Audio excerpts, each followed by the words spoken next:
구원을 받으리라. 다시 한번, 너와 내 집이 구원을 받으리라. 우리가 하나님에 대해서 잘 아는 것 같지만 또 한편 생각하면은 굉장히 어렵다라는 생각도 하게 됩니다. 성경에 보면은 하나님에 대한 명칭들이 굉장히 많아요. 하나님의 속성을 알려주기 위한 그러한 명칭들입니다. 근데 그것만 어려운 게 아니라 삼위일체 하나님이란 말은 참 어려운 말입니다. 소위 말하는 트리니티 하나님. 완벽한 세 분인데 그 완벽한 세 분 하나님이 한 분이시다. 야, 이것처럼 어려운 개념도 참 드문 것입니다. 그러나 여기에 역사적 배경이 있어요. 성경에 물론 하나님을 삼위일체 하나님으로 말씀하기 때문에 성경에 없는 삼위일체라는 용어가 만들어졌지만 여기에 대해서 아주 상당히 의미 있는 신학적인 그러한 논의가 시작된 것은 벌써 오래전입니다. AD 100년에서 165년까지 살았던 유스티누스라는 분이 있어요. 이분이 바로 여기에 대해서 신학적 정리 그리고 발표를 하는 것을 볼 수가 있어요. 그러므로부터 시간이 흐르면서 이 논의가 계속되고 연구가 계속되는 거예요. 하나님께 대한 성경 본문 연구가 계속되는 거죠. 그래서 AD 325년에 아주 유명한 회의가 있었죠. 니케아 공회라고 있습니다. 여기에서 또 더 구체적으로 정립된 삼위일체 하나님에 대한 그러한 내용들이 나오게 되는 것을 볼 수가 있어요. 더 나아가서는 아다나시우스라는 아주 탁월한 학자가 있어요. 아타나시우스 신조라는 그러한 내용이 그분을 중심으로 해서 또 발표되면서 삼위일체에 대한 이해가 더 깊어지는 것을 볼 수 있어요. 그 다음에 우리가 잘 아는 아우구스티누스를 통해서 또다시 더 발전되고 그 다음에 또 우리가 잘 아는 이 존 칼빈 통해 가지고 또 구체화되고 그것으로 끝나지 않고 AD 1643년부터 5년에 걸쳐 가지고 웨스트민스터 회의가 열리게 됩니다. 그러니까 신학자 그 당대의 최고 신학자 121명, 그 다음에 거기에 참여할 만한 일반 학자들, 일반 회원들이 151명 해가지고 집중적으로 5년간 그렇게 검토하고 말씀의 근거를 다 검토하고 하면서 웨스트민스터 신앙고백서가 작성이 되면서 거기에 최종적으로 삼위일체 하나님에 관한 정립이 딱 되는 걸 볼 수 있어요. 그리고 그렇게 정립된 삼위일체 하나님에 대한 이해는 오늘날 2023년에 이르기까지 글자 하나도 수정되지 않고 계속 내려올 정도로 그동안의 수백 년간의 그러한 그 시대마의 탁월한 그러한 학자들의 견해가 다 웨스트민스터 신앙 고백에 동의하는 그 정도로 완벽한 그러한 하나님에 대한 이해로서 정립되는 것을 볼 수가 있습니다. 그래서 우리 기독교 신앙에 있어서 이 삼위일체론이라고 흔히 말하는데 이 트리니티라는 건 대단히 중요하고 신앙의 중심된 내용인 것입니다. 원문 그대로 직역한 내용을 제가 읽어드릴게 좀 들어보세요. 이해되는 만큼 그냥 들으시면 됩니다. 경험 삼아서 단일한 신성의 삼위가 계시니 곧 그 본질과 권능과 영원성이 동일하신 성부 하나님, 성자 하나님, 성령 하나님이시다.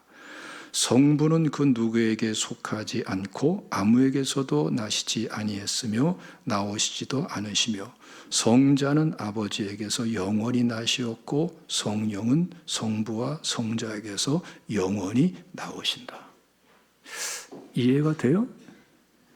이해가 되는 부분이 상당히 있으면서도 사실은 자꾸 하나하나 개념 하나하나가 엄청난 배경을 지니고 있는 거예요. 그러니까 근 1500년, 그러니까 속사도 시대부터 이 웨스트민스터 회의까지 1643년의 회의까지 약 1500년에 걸친 연구 결과가 집약된 내용이다. 이렇게 우리가 이해하시면 됩니다.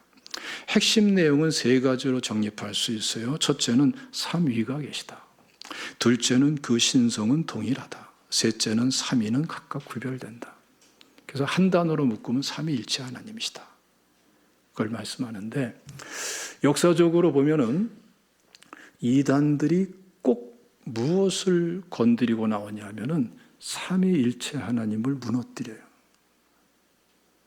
이게 이제 사탄의 특성이죠.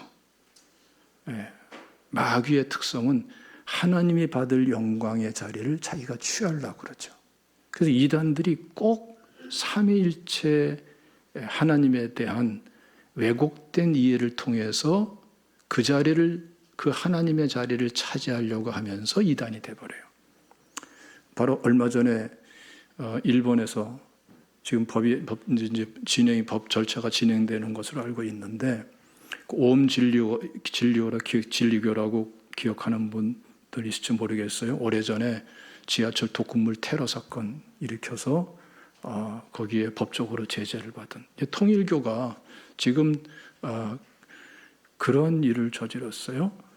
그래가지고 뭐 아베 총리를 통일교 관련된 사람이 그 피해자가 죽이고 뭐 그래가지고서 아베 총리가 그걸 후원해서 그렇다 이런 말도 있고 하면, 그러면서 엄청난 사건이 지금 벌어지고 있어요. 통일교의 특징이 뭔지 아십니까? 문선명 씨가 성부 하나님이라는 거예요. 아버지 하나님. 또 비슷한 우리나라에 또 있죠. 하나님의 교회. 안산홍 씨가 아버지 하나님. 돌아가시니까 그 부인이 어머니 하나님. 이렇게, 근데 그게 또 통한다는 게 이게 문제인 거예요. 통한다는 게. 이게 영적인 문제지, 지적인 문제겠습니까? 그럼 신천지는 뭐죠? 신천지는 이만희 씨가 자기가 보혜사래. 보혜사. 보혜사는 누구한테 붙입니까? 성경에 보면 요한복음 14장에 예수님께서 다른 보혜사라고 말씀하죠. 다른 보혜사를 보내주시겠다.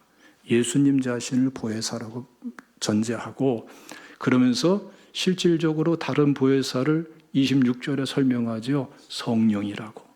그 성령 하나님이 보혜사 예수 그리스도와 성령 하나님께만 적용되는 파라클레토스라는 이 말을 자기가 취하는 거예요. 자기가 보혜사 성령인 것처럼. 그러니까 이단은 꼭 이런 식으로 돌아가는 게 문제예요. 저한테도 실질적인 경험이 있었습니다. 이 길 건너 현대 1차 아파트에서 전화가 걸려왔어요. 거기 산대요. 왜 그러냐 그랬더니 자기가 재림 예수니까 자기한테 찾아오라는 거예요. 전 재림 예수의 전화를 받은 관록이 있는 사람이야. 제정신이 아닌 사람들은 꼭 성부, 성자, 성령 어느 자리를 지가 취하려고 그러면서 엉뚱하게 빠져버려요. 이건 여러분 희한한 일인데 이게 교회사의 수천 년의 역사고 앞으로도 이것은 끊임없이 일어날 거예요.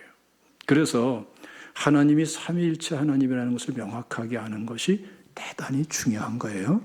근데 성경을 보면은 그대로 이것을 증언하고 있죠. 당장에 창세기 1장 1절만 보더라도 태초에 하나님이 천지를 창조하시니라.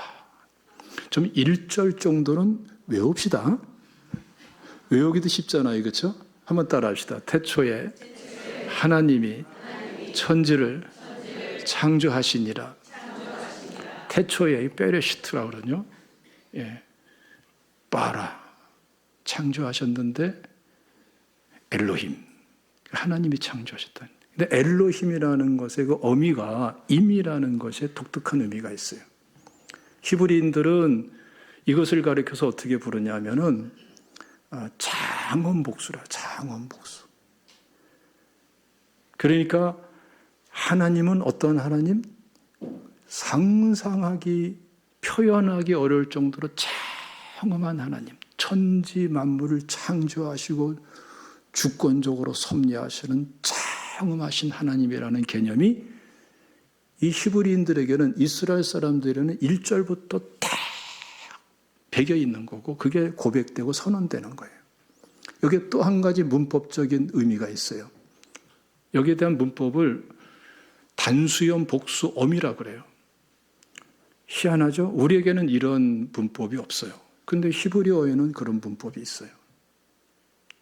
그러니까 하나인데 셋 복수라 말이에요. 이걸 통해서 벌써 하나님은 삼위일체 하나님이라는 개념이 예상되고 이해되도록 중요한 그러한 이해를 돕는 내용들이 시작이 되는 거예요.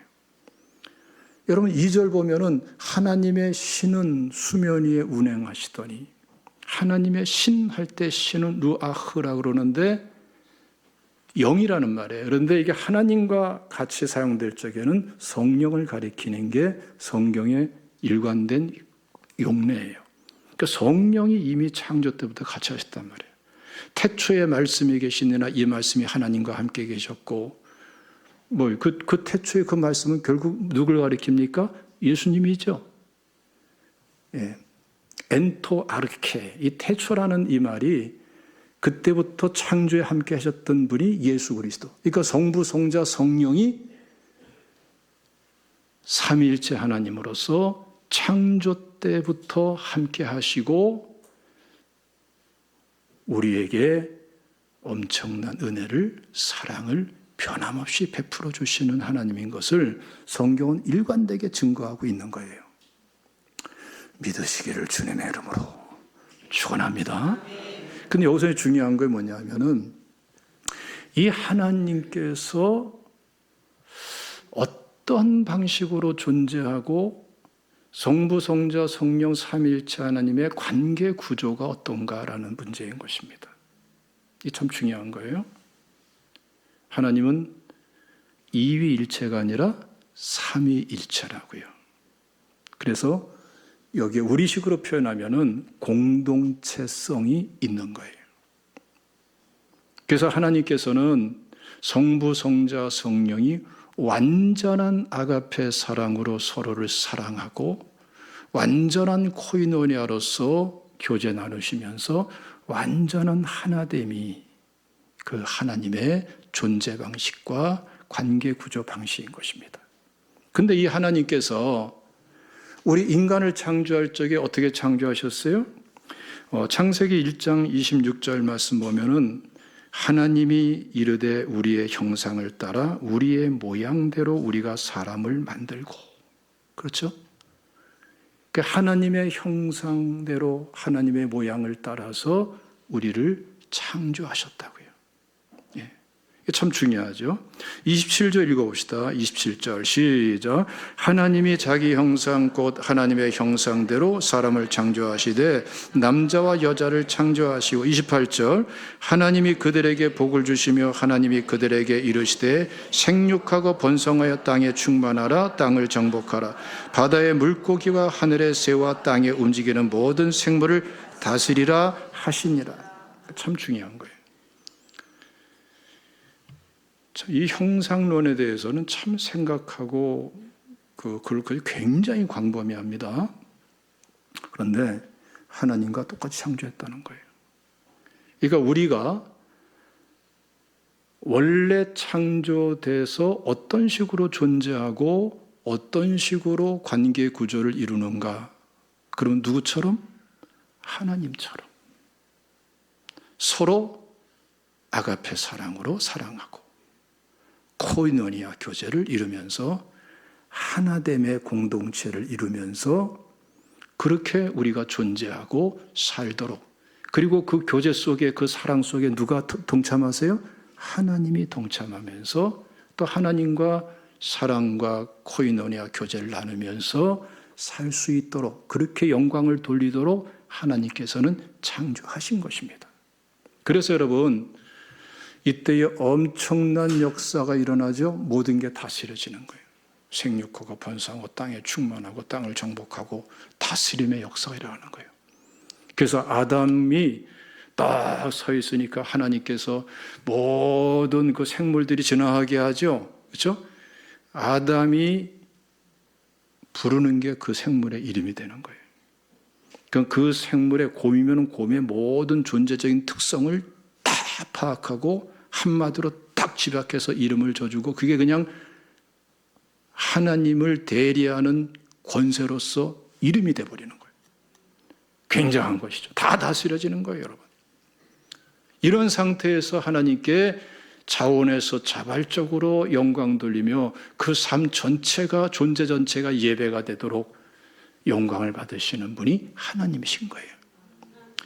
그래서 여러분, 이런 상태에서는 서로의 관계도 완벽한 아가페 사랑과 코이노니아의 교제를 나누는 공동체적 관계가 이루어지는 거예요. 그래서 여러분,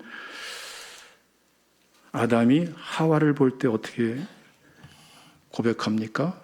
사랑의 고백을 하죠. 창세기 2장 23절 말씀 보면은 이는 내 뼈 중에 뼈요 살 중에 살이라. 이것을 남자에게서 취하신즉 여자라 부르리라. 참, 생각해 보세요. 이는 내 뼈 중에 뼈요 살 중에 살이라. 이런 고백 들어보셨어요?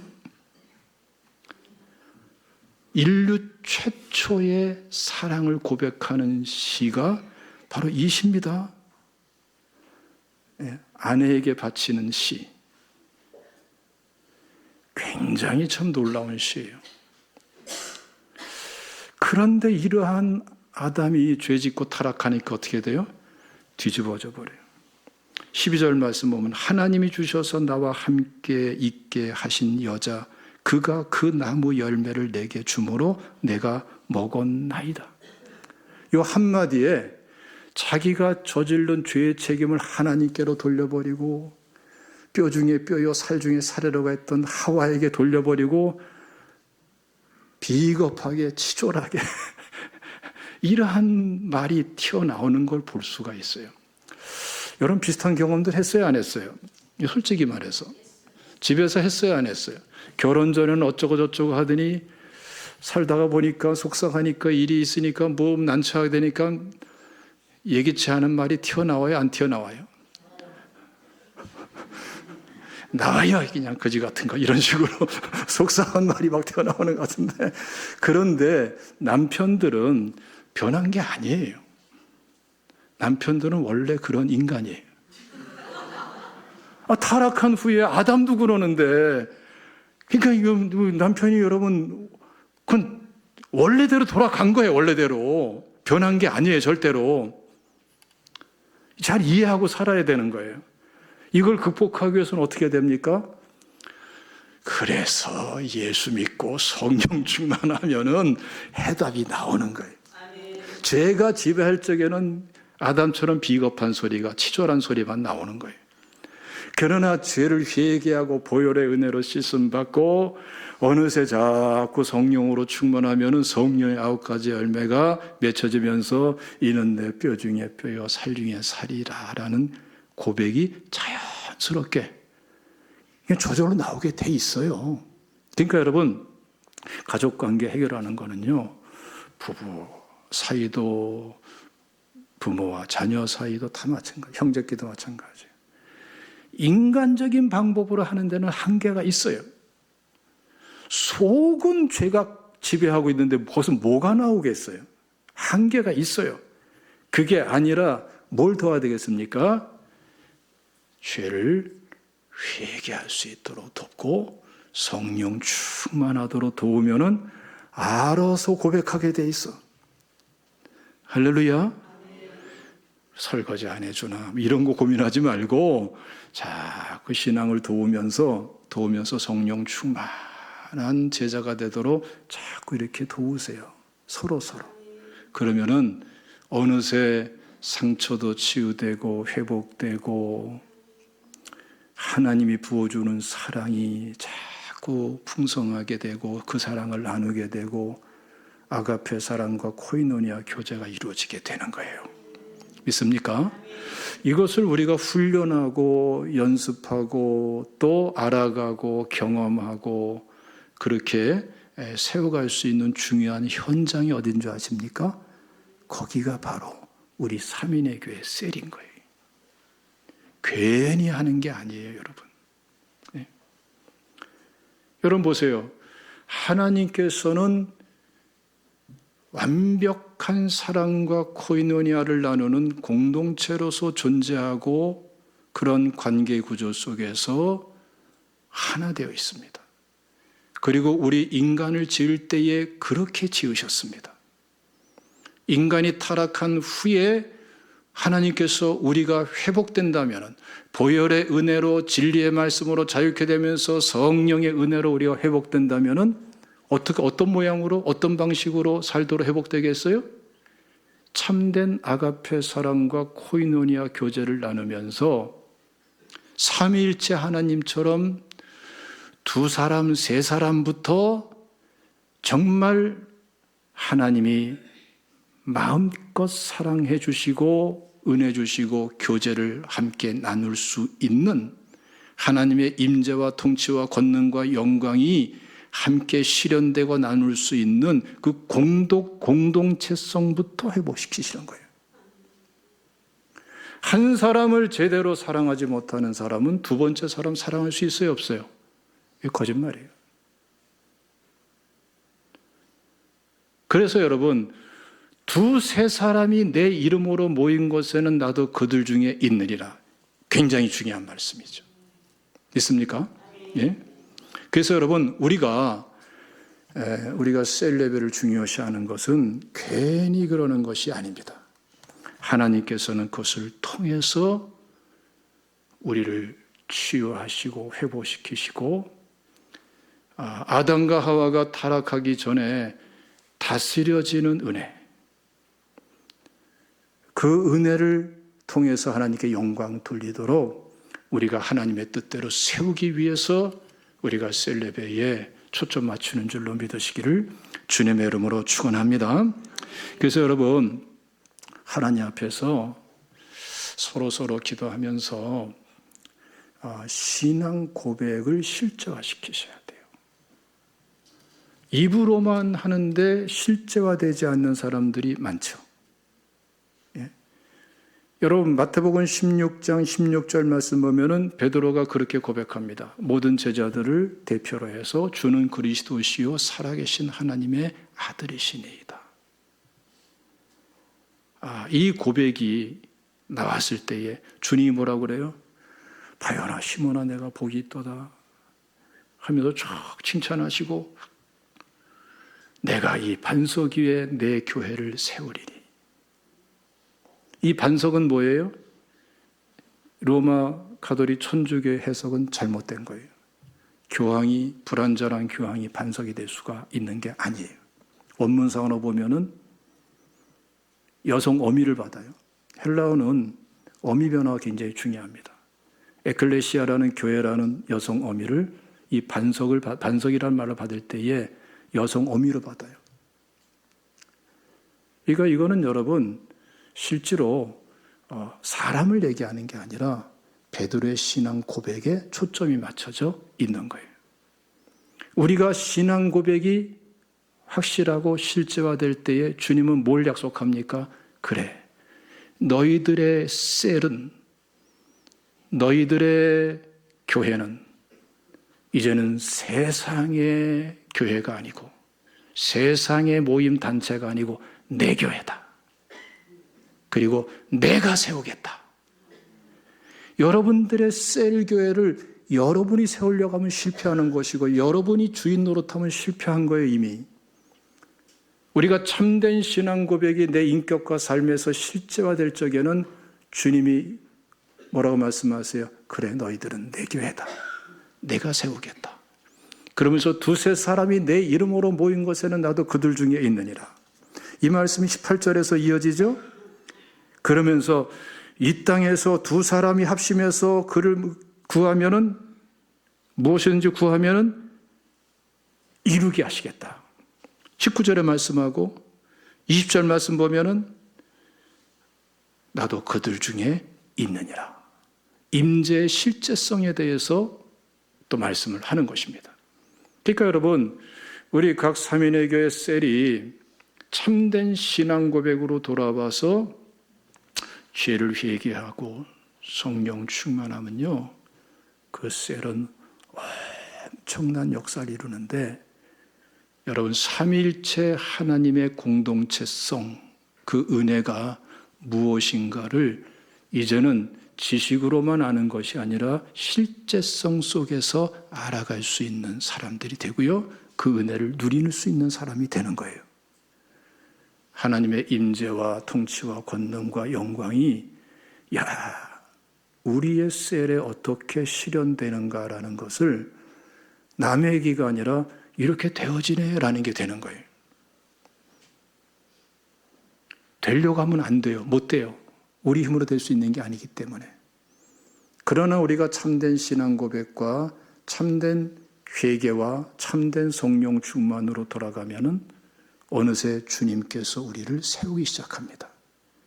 하나님의 아가페 사랑이 나눠지게, 또 하나님께서 허락하신 그 코이노니아 교제가 실현되도록 은혜를 주시는 것입니다. 여러분, 이러한 관계, 이러한 삶을 살아야 되지 않겠어요? 이런 가운데 외로운 사람, 고독한 사람 없을 거예요. 상처를 숨기는 사람도 없을 거예요. 원망과 불평이 가득한 소리는 어느새 다 사라졌을 거예요. 삼위일체 하나님 같은 공동체가 이런 거구나라는 것을 서로 인정하고 고백하고 증언하게 될 거예요. 할렐루야. 여러분, 초대교회의 전도는 사실은 이러한 방식으로 이루어진 거예요. 신약 성경을 쭉 자세히 보십시오. 사도행전 2장에도 그렇고요. 또 실질적으로 요한 1서 말씀 보면은 굉장히 중요한 말씀이 나옵니다. 읽어봅시다. 요한 1서 1장 3절 말씀 다 같이 읽습니다. 4절까지 읽읍시다. 시작. 우리가 보고 들은 바를 너에게 전함은 너희로 우리와 사귐이 있게 하려 함이니 우리의 사귐은 아버지와 그의 아들 예수 그리스도와 더불어 누림이라. 우리가 이것을 쓰면 우리의 기쁨이 충만하게 하려 함이라. 사귐이란 말이 3절에 2번 나오는데 원어사고는 코이노니아입니다. 코이노니아. 교제예요, 교제. 일반 세속적인 세상의 일반 그런 교제가 아니고 예수 믿고 구원받아서 죄를 회개하고 성령 충만한 진리 안에서 자유케 되어서 어느새 아가페 사랑을 나눌 수 있는 그러한 교제를 말하는 거예요. 이 교제가 두세 사람 속에 실현되고, 그리고 이 코이노니아 속에 다른 사람을 초청하는 거예요. 그러면서 말하는 게 뭐죠? 우리의 교제는 우리만의 교제가 아니다. 우리 주님께서 함께 하시는 교제다. 이 교제권으로 당신을 초청합니다. 그래서 이러한 셀에 들어오는 초청받아 온 사람들은 어때요? 오면 사람만 보는 게 아니라 사람의 생각만 이해하는 것이 아니라 그들의 관계 속에 복음이 나눠지고 있고 그들 관계 속에 복음이 실현되는 것을 알게 돼요. 보게 돼요. 그리고 같이 느끼고 누리게 돼요. 복음이 지식 정보 차원에서만 전해지는 것이 아니고 복음에 살아계신 예수 그리스도의 실제성 속에서 복음이 이해되고 나눠지면서, 그러면서 예수 그리스도를 살아계신 주님으로, 그리스도로 영접하게 되는 게 초대교회의 하나의 일반적인 정상적인 그러한 신앙 생활이었던 거예요. 여러분, 이러한 은혜가 이들만에서 끝나질 않아요. 예수님께서 예수님의 제자들과 이러한 공동체를 이루면서 머물러 있지 않습니다. 예수님께서는 각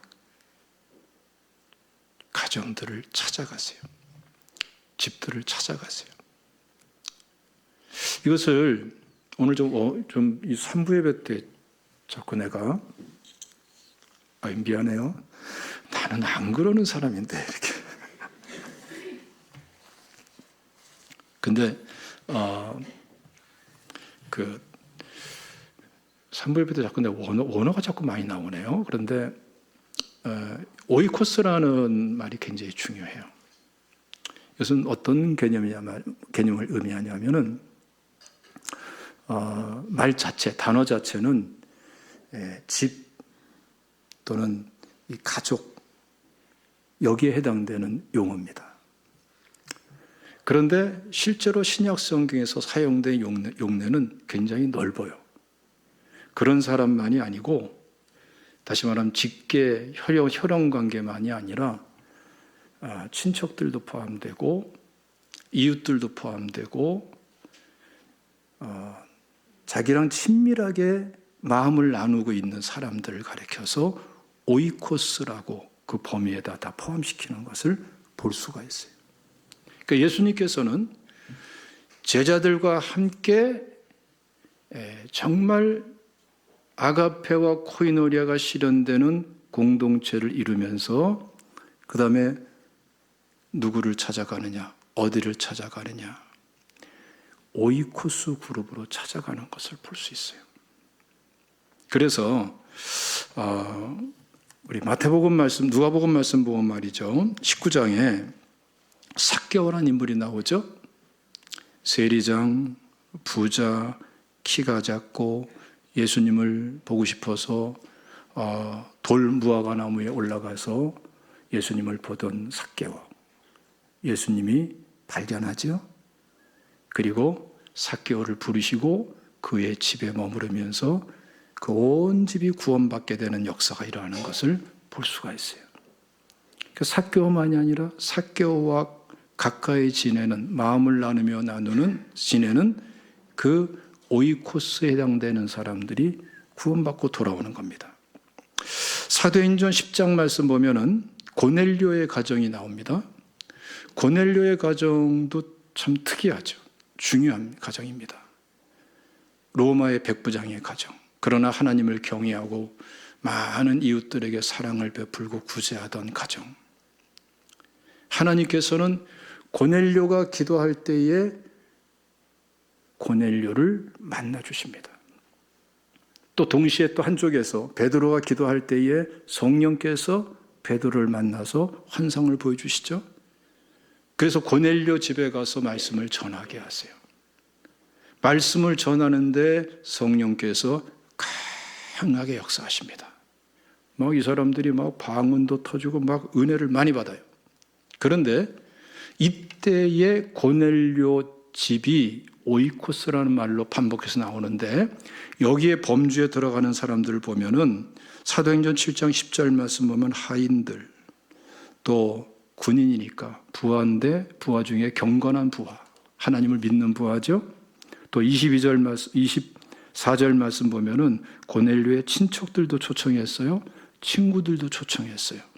친척이든 친구든 하인이든 부하든 혈연적인 직계손이든 간에 마음을 나누고 있는 사람들을 가리켜서 오이코스라고 그러는데 그들이 모여서 하나님의 말씀을 들을 때에 그들 모두에게 성령이 임하는 거예요.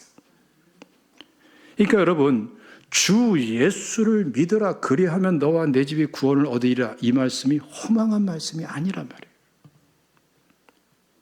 내가 하려면 안 돼요. 여러분들이 하려고 하지 마세요. 할 수 있는 게 아니에요. 그러나 하나님이 하시면 되는 거예요. 성령이 하시면 되는 거예요.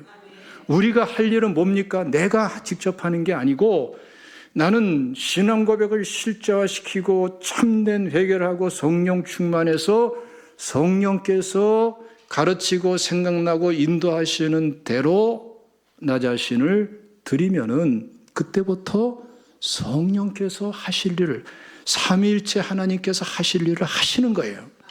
하나님의 일은 이렇게 이루어져야 되는 줄로 믿으시기를 축원합니다. 그래서 여러분 오늘 본문 말씀 보면은 15장 40절 말씀 보면 바울과 실라가 함께 지금 이 소아시아 선교를 출발합니다. 뭐 수십 명이 간 게 아니에요. 그러다 중간에 16장 1절 말씀 보면 디모데가 합류를 하게 됩니다. 이거 두세 사람이에요. 이 사람들은 특징이 뭡니까? 정말 하나님 앞에서 준비된 복음이 서로의 관계 속에 실현된 공동체라고요. 이들이 나가서 복음을 전하고자 할 때에 6절 말씀 보면 성령이 간섭하세요. 성령이. 그래서 바울이 지금으로 말하면 터키 서남 쪽입니다. 거기에서도 서북쪽으로 쭉 거슬러 올라가면서 복음을 전하려고 하는데 성령께서는 그 길을 막아요.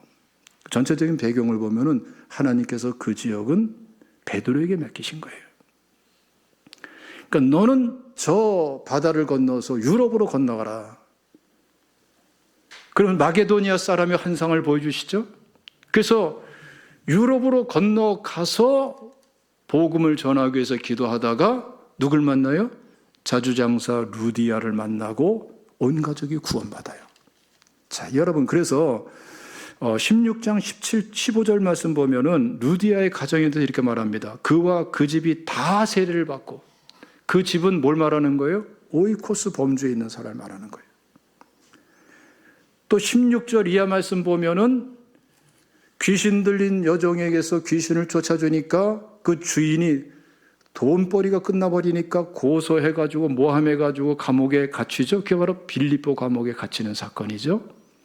자, 그런데 이때에도 이 두세 사람, 성경은 바울과 실라를 구체적으로 말씀하고 있어요. 그 감옥 속에서 원망, 불평, 한탄, 낙심하는 것이 아니라 보세요. 25절 말씀 보면 굉장히 중요한 말씀이 있죠. 읽어보겠습니다. 시작. 한밤중에 바울과 실라가 기도하고 하나님을 찬송하며 죄수들이 듣더라. 자, 거기서 여러분 기도하고 찬양했어요. 우리 식으로 말하면 셀레베를 드린 거예요. 이들이 하는 것은 뭐예요?